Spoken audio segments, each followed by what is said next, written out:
We're looking at 5 reasons for greenhouses, and here's the third reason.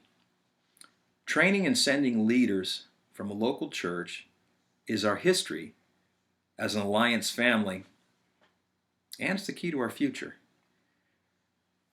Our movement started from the Gospel Tabernacle, A.B. Simpson. That should be pretty familiar to all of us in the Alliance now.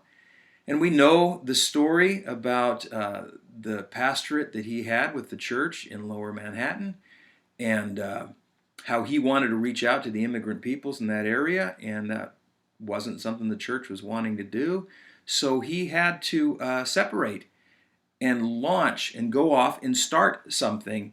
And then there's a famous story. Dr. Stumbo told it to us in his very first video log, where A.B. Simpson was gathered in that cold building in New York City in the late 1800s with just a handful of other people, and they huddled together around the stove and they cried out to the Lord, and the Lord heard them, and from those 7 people, the Gospel Tabernacle was launched.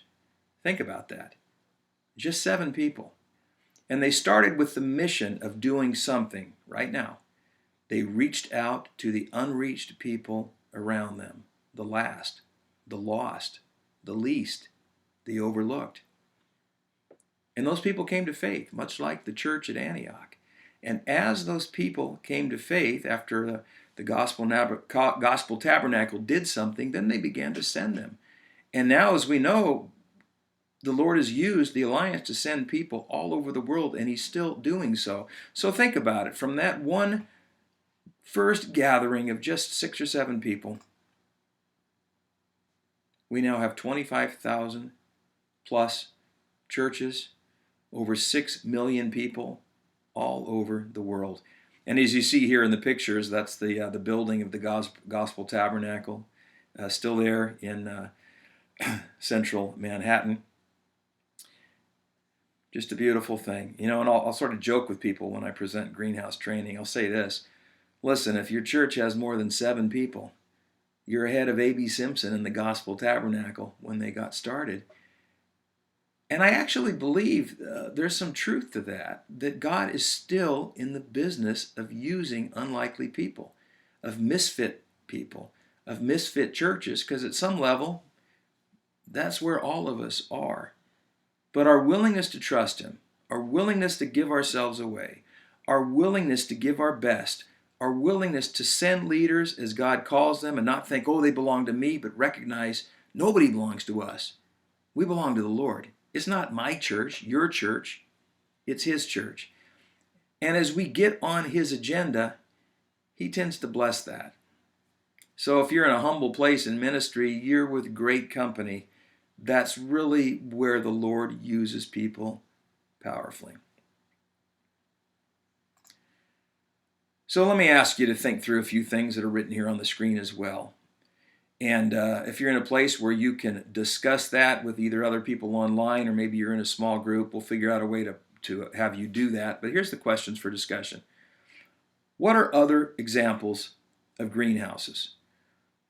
What are some churches, or where are some churches? What are the churches that are actively building into people and sending people out? We have several in the Alliance, but I just want you to think through some of those places. And it doesn't have to be a big place. I believe that a church of any age, any size, any context, any culture, any budget can be a greenhouse. The issue is their willingness to do something now with what they have, and their willingness to send someone and to give them away. And churches of any size, age, culture, context, budget can all do that. Second question here, what other local churches, I should say, became entire movements?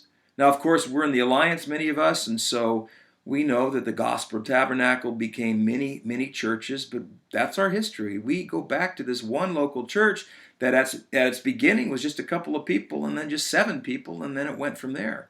So what other local churches became entire movements? I'll give you one example. Calvary Chapels, right? All over the world. Started with one church, one leader, one location. Third question, what would it take for God to use your church, your situation to launch another great kingdom movement?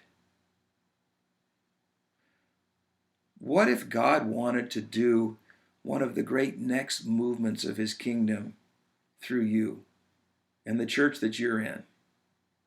And why wouldn't he? Why wouldn't he want to use each of us where we are in the situations in which he's placed us?